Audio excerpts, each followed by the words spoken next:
बाकी the grappler part 8 real chaos of Yujiro Hanma and Doppo Orochi Yujiro Hanma से बदला लेना चाहते हैं।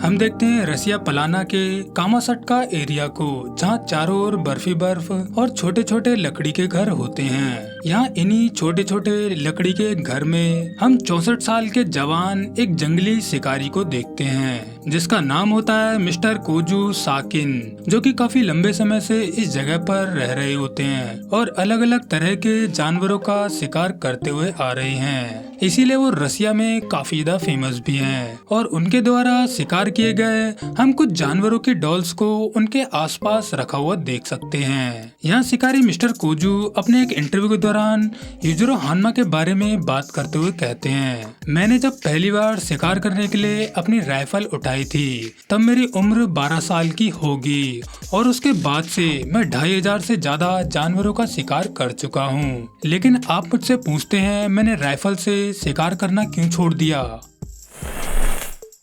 क्योंकि मैंने एक ऐसे आदमी को देखा था जिसने सिर्फ अपने हाथों से एक बहुत बड़े खूंखार भालू को मार दिया था। क्या आप मेरी बात पर यकीन कर पाओगे कि किसी एक इंसान ने सिर्फ अपने हाथों और पैरों से इतने बड़े भालू को मार दिया हो? आपकी दुनिया में शेर, टाइगर जैसे जानवरों को सबसे ज्यादा ताकतवर माना जाता है, लेकिन सच्चाई तो कुछ और है, क्योंकि उस आदमी के आगे इस दुनिया का कोई भी जानवर नहीं टिक सकता। इवन उस आदमी के हाथों से वो 700 किलो का खूंखार भालू भी मारा गया। क्या पूछा आपने? वो भालू किस तरह का भालू था? हाहा, आप मेरे पीछे जिस भालू को देख रहे थे, मैं इसी भालू की बात कर रहा था। एक 720 किलो का राक्षस भालू जिसने 1 टन की समुद्री मछली को भी खा रखा है। ये भालू इस एरिया में इतना ज्यादा फेमस था कि इसकी लोग पूजा करते थे। ये भालू एक रशियन टैंक को भी रोक सकता है। उसके बावजूद ये खूंखार भालू एक आदमी के द्वारा किक्स और पंचेस से मारा गया। जिस तरह से वो आदमी अपने हाथों और पैरों से इस भालू पर हमला कर रहा था, इस तरह के नजारे को देखकर तो कोई भी हथियार यूज करने वाला शिकारी शर्मिंदा हो जाएगा। उस खूंखार जानवर को मारने के बाद वो आदमी जैसे ही अपने हेलीकॉप्टर की ओर जा रहा था, उस वक्त मैंने उस आदमी की बैक पर जो देखा उस पर मुझे बिल्कुल भी बिलीव नहीं हो रहा था, क्योंकि उसकी बैक पर मुझे एक राक्षस, एक हंसता हुआ ओगर दिखाई दे रहा था, जिसकी वजह से मुझे तो अपनी आंखों पर उस समय यकीन ही नहीं हो रहा था। प्रेजेंट में हम देखते हैं अंडरग्राउंड अरीना में काफी ज्यादा मशक्कत करने के बाद माउंट तोबा से जीतने के बाद बाकी हान्मा उससे बात कर रहा होता है। उसी वक्त अरीना के सबसे टॉप पर खड़ा हुआ बाकी हान्मा का पप्पा युजिरो हान्मा सीधा नीचे कूद जाता है। युजिरो हान्मा को देखकर सभी काफी ज्यादा हैरान होकर उसे देखने लगते हैं और कहते हैं, क्या वो बाकी हान्मा का फादर है? ये तो काफी खतरनाक लग रहा है। युजिरो चलते हुए बाकी की ओर आने लगता है, जहाँ बाकी गुस्से में आते हुए युजिरो हान्मा पर तुरंत ही एक पंच से अटैक कर देता है। लेकिन होता ये है, युजिरो दूर से ही बाकी के फेस को ग्रैब कर लेता है, जिससे यहाँ पर बाकी हान्मा का पंच युजिरो को लगता ही नहीं। यहाँ पर इस पोजीशन में युजिरो बाकी से कहता है, तुम्हारा पंच तो इतना ज्यादा स्लो था कि मुझे नींद ही आ गई थी। माउंट तोबा से फाइट के बाद तुम्हारे शरीर पर 28 चोटें और 16 खरोचे आ चुकी हैं और शरीर के अंदर 28 फ्रैक्चर और एक हड्डी भी पूरी तरह से टूट चुकी है। युजिरो की ये बातें सुनकर हम जान जाते हैं कि बाकी अभी काफी ज्यादा घायल है और वो लड़ने की कंडीशन में बिल्कुल भी नहीं है। इसीलिए युजिरो अपनी एक उंगली से बाकी के सर पर हिट करता है, जिससे बाकी वहीं पर तुरंत ही बेहोश होकर नीचे गिरने लगता है, जिसे देखकर ऑडियंस कहती है, उसने एक ही उंगली से बाकी को नॉक कर दिया। आखिर ये आदमी है क्या चीज? यहाँ युजिरो हान्मा बाकी से कहता है, बाकी तुम अभी लड़ने की हालत में बिल्कुल भी नहीं हो, तुम्हें थोड़ा आराम करना चाहिए। इसके बाद युजिरो हान्मा टोकुगावा को एक हाथ से ऊपर उठाते हुए कहता है, बूढ़े आदमी, लगता है तुम इस फाइटिंग अरीना के मालिक हो, तो सुनो, जल्दी से मुझे भी अंडरग्राउंड अरीना में फाइट करने के लिए रजिस्टर कर दो, और अगर तुम ऐसा नहीं करते तब तो तुम्हें पता ही होगा मैं तुम्हारे साथ क्या करूंगा। खैर यहाँ पर युजिरो हान्मा टोकुगावा को डराकर खुद का नाम रजिस्टर करवा रहा होता है यहाँ अरीना में फाइट करने के लिए। तभी उसी वक्त मैदान में फाइटर डोपोरुची अपीयर होते हैं। डोप्पो ओरोची और यूजुरो के बीच काफी ज्यादा गर्मा गर्मी का माहौल हो जाता है, जिस पर अंडरग्राउंड फाइटर कहते हैं आखिर यहाँ पर चल क्या रहा है। डोप्पो ओरोची वो तो शिनशिनकाई कराटे के लीडर हैं, क्या वो उस आदमी से फाइट करने वाले हैं? खैर डोप्पो ओरोची मुस्कुराते हुए यूजुरो से कहते हैं, ओगर पूरे 10 साल हो चुके हैं, मैं कब से आज के ही दिन का इंतजार कर रहा था। ओगर उस दिन तुम्हारे द्वारा दिया गया मेरे चेहरे पर ये और ये निशान मैं आज तक नहीं भूला, इसीलिए मैं भी तुमसे बदले की फाइट करना चाहता हूँ। डोप्पो की इस बात को सुनकर यूजुरो हान्मा पहले तो आइसो स्पीड की जैसी ओरिजिनल स्माइल करता है, जिसके बाद यूजुरो सटाक से अपनी किक से डोप्पो पर अटैक कर देता है। यूजुरो की ये किक सीधा डोप्पो के माथे पर पड़ती है, जिससे डोप्पो के माथे से खून निकलने लगता है, जिस पर यूजुरो हान्मा मुस्कुराते हुए कहता है, लगता है मेरे से पिटने के बाद तुमने काफी ज्यादा ट्रेनिंग की है, इसी की वजह से तुम मेरे अटैक के दौरान मेरी छाती पर हिट कर पाए।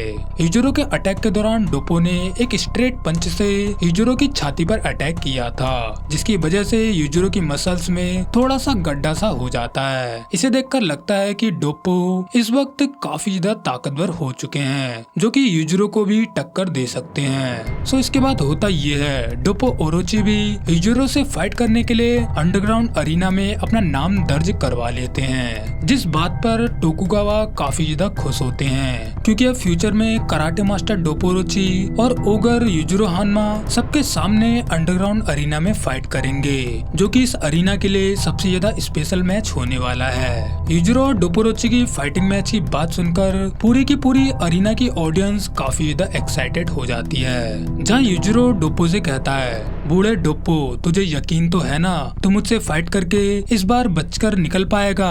हा देखते हैं। खैर यहाँ से सीन शिफ्ट होता है ड्रेसिंग रूम में, जहाँ बाकी हान्मा डोप्पो से कहता है, मिस्टर डोप्पो आपके यूजुरो से फाइट करना बिल्कुल भी अच्छा नहीं है, क्योंकि मेरे फादर को बेवजह ही इस दुनिया का सबसे ताकतवर इंसान नहीं कहा जाता। वो इस दुनिया के किसी भी जानवर को अपने हाथों से खत्म कर सकते हैं, भले ही उनके सामने कितने ही जानवर एक साथ क्यों ना हो। जिस पर मोटोबे कहते हैं, बाकी भूलो मत, डोप्पो ओरोची को भी टाइगर स्लेयर कहा जाता है। जिस पर बाकी कहता है, मेरा पॉइंट ये नहीं है कि तुम जानवरों को मार सकते हो या फिर नहीं, मैं तो यूजुरो हान्मा की असली ताकत के बारे में बात कर रहा हूँ, जिसके बारे में आप बिल्कुल भी नहीं जानते।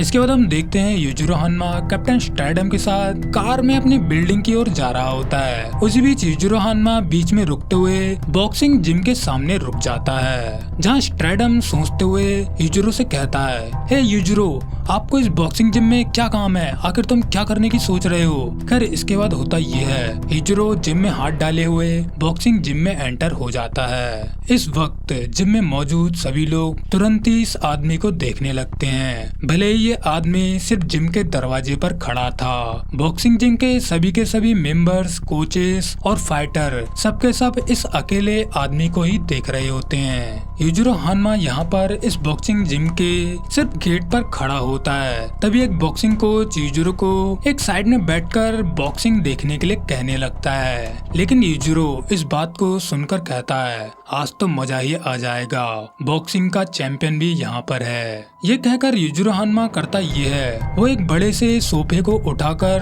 दरवाजे के सामने रख देता है, जिससे कि इस जिम के अंदर का कोई भी इंसान बाहर ना जा सके।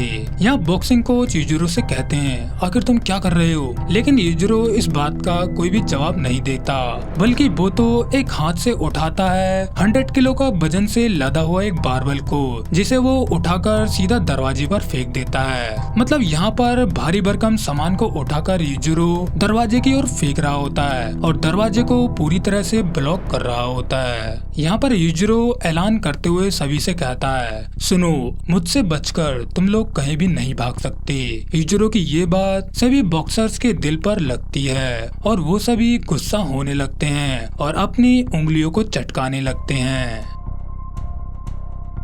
यहाँ से सीन शिफ्ट होता है सीधा ड्रेसिंग रूम में, जहाँ बाकी हान्मा डोप्पो और मोटोबे से कहता है, मेरे फादर यूजुरो हान्मा की ताकत उनकी फाइटिंग टेक्निक से नहीं आती, बल्कि वो तो हमेशा एक कांस्टेंट ग्रोथ के फेज में रहते हैं। मतलब मिस्टर मोटोबे, मिस्टर ओरोची, आपने जिस यूजुरो से पहले फाइट की थी वो आदमी अब पहले से कहीं ज्यादा ताकतवर हो चुका है। मेरे फादर की फाइटिंग टेक्निक उनकी पावरफुल किलिंग इंस्टिंक्ट से बनती है। क्रूरता और मन की शांति के लिए उनके फाइट करने और सामने वाले को मारते समय वो अलग ही लेवल पर चले जाते हैं। उनके लिए किसी को जान से मारने और सेक्स करने में बिल्कुल भी फर्क नहीं होता।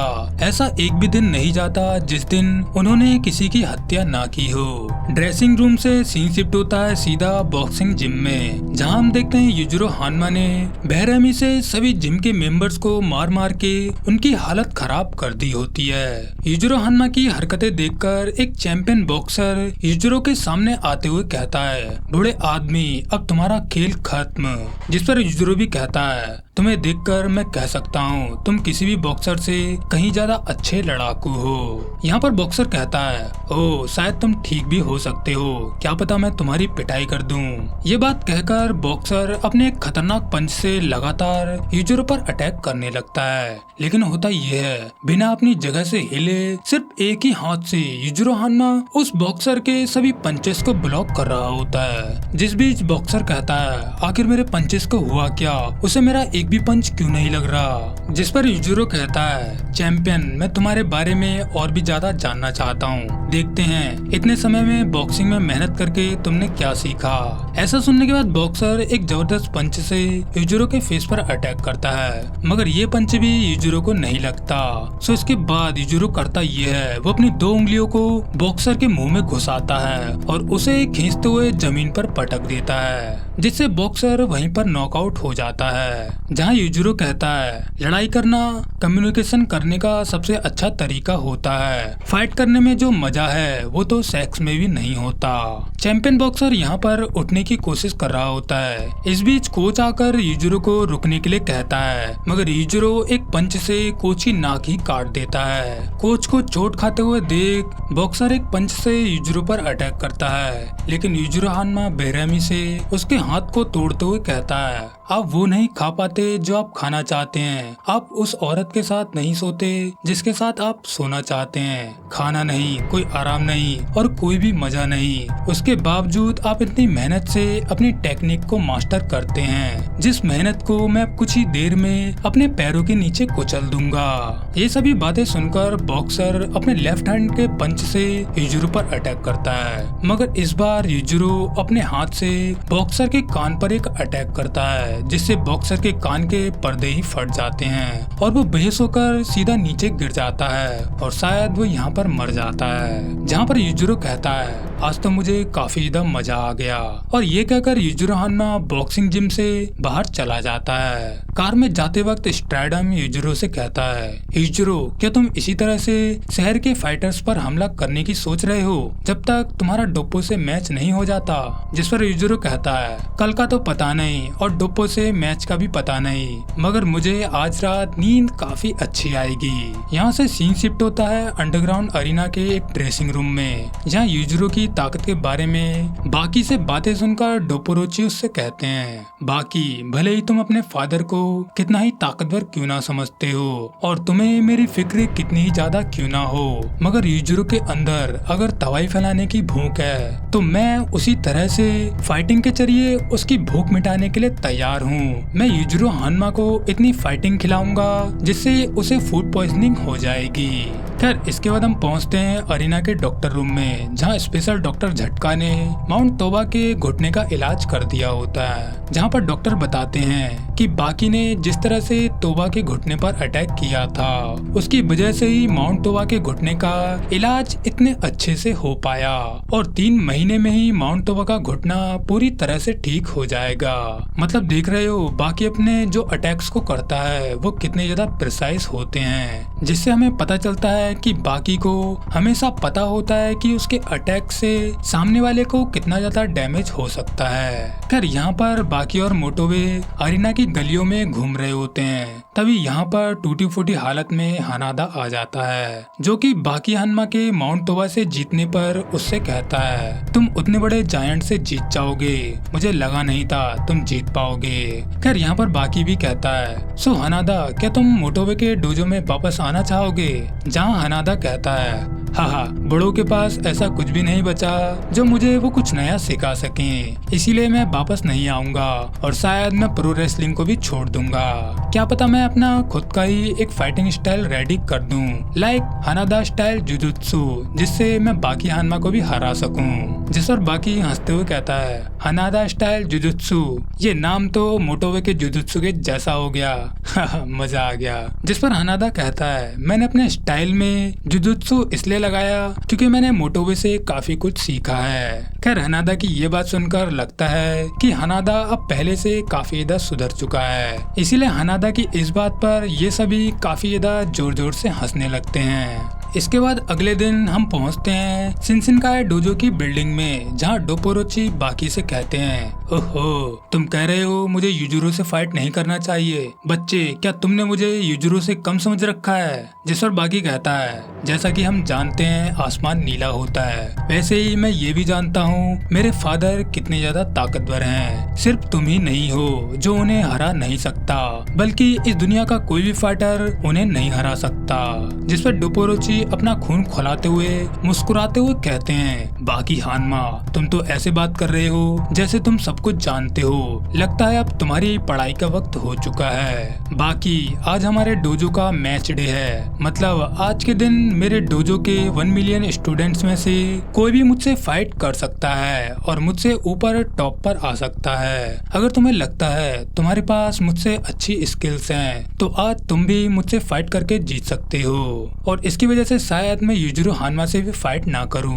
खैर इसके बाद डोपोरोची बाकी को एक दूसरे ट्रेनिंग रूम में ले जाते हैं, जहां शिनसेनकाई डोजो के स्टूडेंट डोपो से फाइट करने के लिए इकट्ठा हुए होते हैं। डोपोरोची सभी स्टूडेंट के सामने बैठकर कहते हैं, एक असली फाइट में कोई भी स्टार्टिंग पॉइंट और हाथ मिलाने जैसी चीज नहीं होती, इसीलिए आज तुम सभी मुझ पर एक साथ हमला कर सकते हो। खैर डोपोरोची की ये बात सुनकर एक टकला फाइटर डोपोरोची पर अपने पंच से हमला कर देता है, मगर डोपोरोची उसकी गर्दन पर अपने एक ही हैंड कट से अटैक करके उसे बेहोश कर देते हैं। एक दूसरा स्टूडेंट डोपो पर तुरंत ही हमला करता है। डोपो उसे भी अपने उल्टे हाथ से गर्दन पर अटैक करके आराम से बेहोश कर देते हैं। इसके बाद एक भारी भरकम काला स्टूडेंट भी डोपोरोची पर अपने सुपर फास्ट पंच से अटैक करता है, मगर डोपोरोची उसके सामने से गायब होकर उसके पीछे पहुंच जाते हैं, जहां से डोपोरोची एक जबरदस्त पंच से उसकी पीठ पर मारकर उसे भी नॉकआउट कर देते हैं। इसके बाद सभी के सभी स्टूडेंट एक साथ मिलकर डोपोरोची पर चारों ओर से अटैक कर देते हैं, मगर डोपोरोची तो है माहिर कराटे फाइटर, जिसकी वजह से वो कुछ ही मिनटों में इन सभी फाइटर्स और स्टूडेंट पर पंचेस और किक से अटैक करके सभी के सभी को नॉकआउट कर देते हैं। जहां कुछ स्टूडेंट्स तो उड़ते हुए बाकी हानमा के सामने भी जा गिरते हैं, जिसे देखकर बाकी काफी ज्यादा हैरान हो रहा होता है। जिसके बाद नॉकआउट स्टूडेंट के बीच से डोपोरोची बाकी से कहते हैं, हे बाकी इतनी मुश्किलों से तुम यहाँ पर आ ही गए, क्यों ना तुम भी मुझसे फाइट करके देख लो, क्या पता मैं युजुरो से भी फाइट ना करूं अगर तुम जीत जाते हो। जिस पर बाकी कहता है, आप जानते ही हो मुझे फाइट करना कितना पसंद है, अगर आप इस तरह से मुझसे कहोगे तो मैं फाइट करने के लिए मना नहीं कर सकता। जिस पर डोपोरोची मजे लेते हुए बाकी से कहते हैं, बाकी एक बात ध्यान रखना, अगर मैं तुमसे हार गया तो तुम मेरे डोजो से बाहर वापस नहीं जा पाओगे, क्योंकि यहाँ पर सारे के सारे मेरे ही स्टूडेंट हैं। जिस बात पर बाकी हैरान होकर सोचने लगता है, मगर बगल में खड़ा हुआ एक स्टूडेंट बाकी से कहता है, अरे चिंता मत करो, हमारे डायरेक्टर डोपोरोची ऐसे ही मजाक करते रहते हैं। जिस बात पर बाकी पहले तो हंसता है, मगर वो अचानक से वो डोपोरोची की बॉल्स पर एक जबरदस्त किक से अटैक कर देता है, जिसकी वजह से होता ये है डोपोरोची को अपनी बॉल्स पर काफी ज्यादा दर्द महसूस होने लगता है। जिस पर बाकी हंसते हुए यहाँ पर कहता है, मिस्टर डोपो आप मेरे फादर से फाइट करना भूल जाओ, क्योंकि आप मेरे इतने आसान से सरप्राइज अटैक को भी नहीं रोक पाए। खैर यहाँ पर डोपोरोची अपनी जैकेट उतारते हुए बाकी से गुस्सा होते हुए कहते हैं, चलो अब ये मैच शुरू हो चुका है। यहाँ बाकी देखता है कि डोपोरोची के बॉल्स पर हिट करने के बाद भी वो काफी ज्यादा नॉर्मल बिहेव कर रहे हैं, मतलब उन्हें बॉल्स पर हिट खाने पर भी बिल्कुल भी दर्द नहीं हो रहा। जिस पर डोपोरोची समझाते हुए कहते हैं, बाकी लगता है तुम कराटे के बारे में सब कुछ नहीं जानते।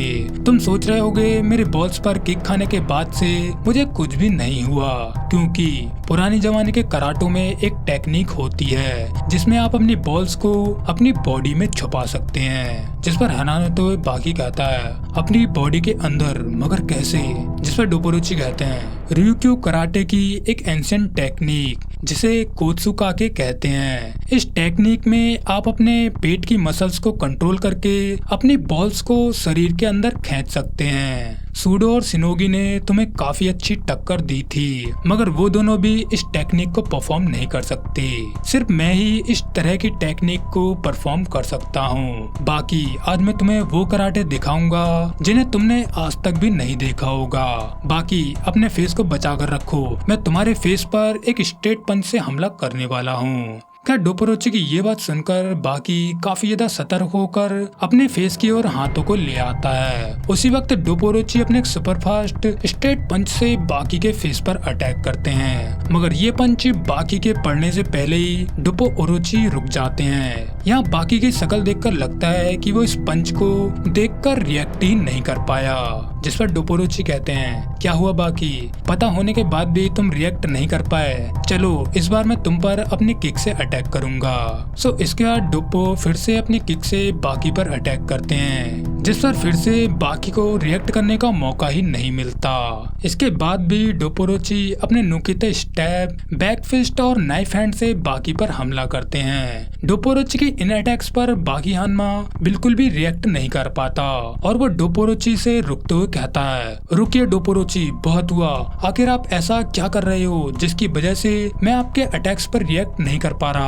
जिस पर डोपोरोची कहते हैं, देखा तुमने अभी तुम्हारे साथ जो हुआ काफी अजीब था, है ना? वैसे मैंने अभी अभी जो भी टेक्निक्स दिखाई थी उन्हें मैंने पूरे 15 साल तक रोज के 1000 बार प्रैक्टिस किया है। अगर कोई पागल भी मेरी तरह ही ट्रेनिंग कर ले तो वो भी इस तरह के अटैक्स पर तुम पर कर सकता है, भले ही सामने वाला एक चैंपियन ही क्यों ना हो। खैर डोपोरोची की ये बातें सुनकर और कराटे देखकर बाकी काफी ज्यादा खुश हो जाता है और उसे लगता है कि डोपोरोची युजिरो हानमा को हरा सकता है। इसलिए यहाँ पर बाकी डोपोरोची का हाथ पकड़ते हुए उनसे कहता है, मास्टर डोपोरोची, मुझे लगता है आप मेरे फादर को हरा सकते हैं। बाकी the grappler continue in part 9। Part 9 में हम देखेंगे number 1 Motobe Izou versus Yujiro Hanma. Number 2 Yujiro Hanma ने किस तरह से बहुत पहले डोपोरोची को पीट दिया था।